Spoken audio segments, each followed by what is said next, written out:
Қадірлі ағайындар, сау сәлемет болыңыздар ма? Жолаушылар Қазақстан облысындамыз.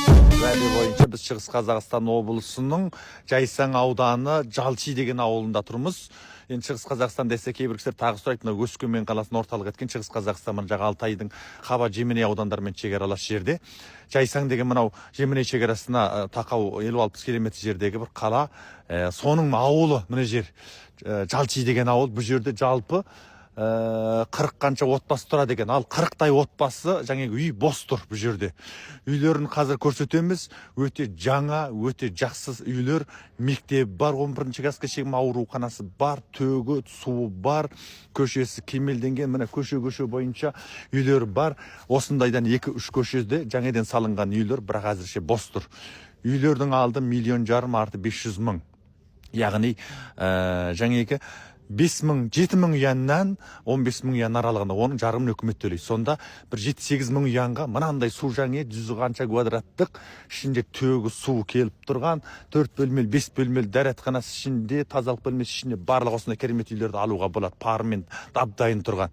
Мектеп 11-ші классқа шейін бар, жаңа айттық. Енді көріп шығыңыздар, біздің мына қазір үйді де таныстырамыз ішкерлей.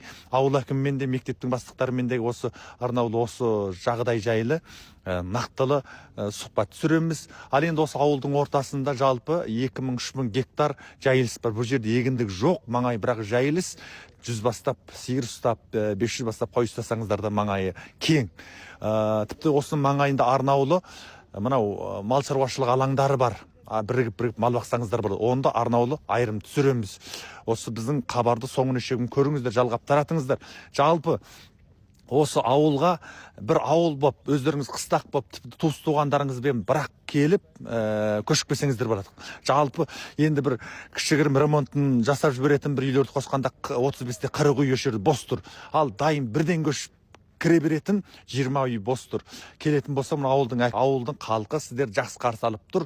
Бұның ішін ақтап, ішінің қоқсықтарын шығарып, дайындап қоямыз, жылтып деп тұр. Бірден келіп кіре бересіздер. Бұл жердің енді табиғаты өте жақсы екен.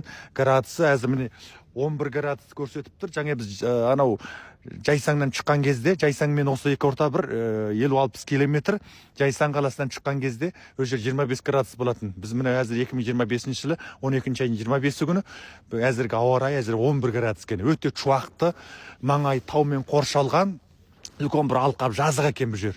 Мынау Сауыр тауының жүлгесі екен. Дәл мына жаққа қарай жақын жерде мынау Қытаймен шекара, мына Жеменейдің тұсы. Сол үшін бұл өзі ары қарай мына Қытайға да қыдырып барып келгенге жақсы. Өшік ауыл болып келіп отырсаңыздар болады екен. Жері, табиғаты өте жақсы, үйі арзан, жаңа, көптеген жаңа бос үйлер бар. Ең бастысы бірінші баспана мәселесі шешіледі, өте арзан, және көшіп келу қаражатын береді. Көшіп келу қаражатыменен үйдің жарым бағасымен қосқанда үйде тегін алып алуға болады. Ал енді мына үйді көріңіздер, мектебін көріңіздер, жалғасы біздің осы видеоның соңына шейін көріп шығыңыздар. Жақсы мәліметке ие боласыздар. Қадірлі ағайындар, жаңа ауылды көрдіңіздер. Осы жерде 40 үй бар дедік. Сол 40 үй 20 үй қазір кіре беруге болады. Үйлер өте сапалы салынған, бекін салынған жаңа үйлер, пармен ішінде тазалап қана кіріп отыра беруге болады. 100 квадраттың үстінде 4 бөлмелі үйлер. Мынау Жайсаң ауданының, және айта кеткіміз келеді, Жалчи деген ауылында, Жайсаңнан бері қарай бір 50-60 километр жерде, жақын жерде. Келсеңіздер болады, бұл жерге 40 үй болып, ауыл болып келіп отырсаңыздар да болады. Үйлер арзан, жәнегі ал 2 миллион теңге, арты 500 мың теңге. Яғни соның жарымын өкімет төлейді. Көбі неге жаңасы миллион теңгенің айналасынан миллион теңге деген 14 мың ұян. Оның жарымын өкімет төлесе өте арзан үйлер. Ауласымен, қорасыменен бірақ дайын келіп кіріп отыра берулеріңізге болады. Пеші деген мынау тартулы пешіменен келіп от жаға берсеңіздер болады. Мына қоқсық міне көшкен кезде қалған дүние ғой. Мына шығарып тұрсаңыз асты тақтайланған, мынау салынған, өте сапалы салынған екен. Мына жерде бір жақын бөлмесі бар. Барлығында пар бар. 7 мың ұян деген мынау үйдің ішінде пар тартқан ақысының өзі 7 мың ұянмен тұрады ғой. Сонда алды 2 миллион арты 500 мың теңге. Жаңа үйлер. Кіре беруге болады. 40 үй бар осы ауылда.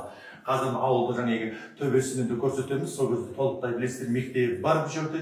Оны да көрсетеміз. Біздің осы видеоның соңғы шегін көріңіздер. Таратыңыздар, ауыл болып келіп отырсаңыздар болады шегі, туыс туғанмен келіп. Мынау екі көшенің бойындағы, мына екі қатардағысының ана үйдің ішінің бөлмелері ұқсамайды екен. Bir қатар 4 бөлмелі, жаңа 100 квадраттың айналасындағы үйлер болса, енді мынау жаңа көрдіңіздер ғой. Мынау екінші қатардағысы. Бұл тіпті өте кемелді жасалған екен де. Үй деген сондай кең, сондай жып-жылы ұядай. Және мынаның ішінде арнаулы жуыну бөлмесі менен тазалық бөлмесі арнаулы айрым орналасқан. Екі бірдей жақын үй бар мына жағында, үш бірдей. Сонда мына бұл жерге ұқсамайтын жер сол арнаның ішінде осындай жуыну бөлмесі менен тазалық бөлмесі бар. Өте кемелді салынған, пештері де сондай кемелді, мықты, жылы. Ұядай жылы екен, үйдің ішіне кірсеңіз бірден ұрып тұр, шуақ шашып. Енді осындай жақсы үйлер сіздерге де бұйырса 100 қанша квадраттық үйлер. Сондай сапалы берік салынған, бертін салынған жаңа үйлер түгел. Міне суды келді, ыстық су барлығы бар, төгі бар. Жаңа қаладағы қабат үйлерменен бірдей жағдайы. Пеш дегенің 4-5 тонна гene көмірменен мынандай 100 қанша квадратты жылтып отыр. Мына жерде оншалық суық емес екен. Біз жаңа Жайсаңнан келген, Жайсаңда түнде 25 градус көрсетті, мен жегенімізде 11 градус. Күн шуақ, сондай жаңға жайлы мекен екен.